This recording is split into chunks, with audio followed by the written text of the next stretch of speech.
20 நாட்களாக இந்த படிவம் பூர்த்தி செய்கிற வேலைகள் இருக்கிற போதெல்லாம் ஆங்காங்கே சிறிய சிறிய சம்பவங்களை திராவிட முன்னேற்றக் கழகத்தினர், குறிப்பாக ரவுடித்துறை அமைச்சனுடைய மேற்பார்வையில் இங்கே சில ரவுடிகள் பணியாற்றி கொண்டிருக்கிறார்கள். திமுக கும்பலில், திருட்டு கும்பலில், குறிப்பாக ஆஜாத் பாய் என்கிற மாநகரத்தினுடைய கவுன்சிலர்.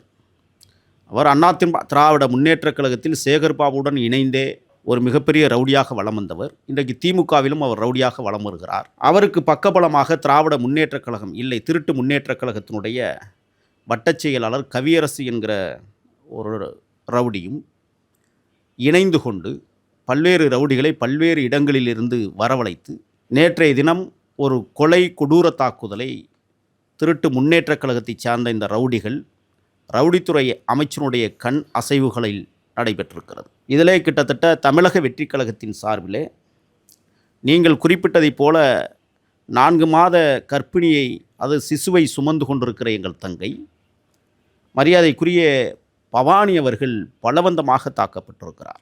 இப்போது புதிய அறிமுகம் ஆச்சி ஹோட்டல் சாம்பார் 50 கிராம் ரூபாய் 20 மட்டுமே.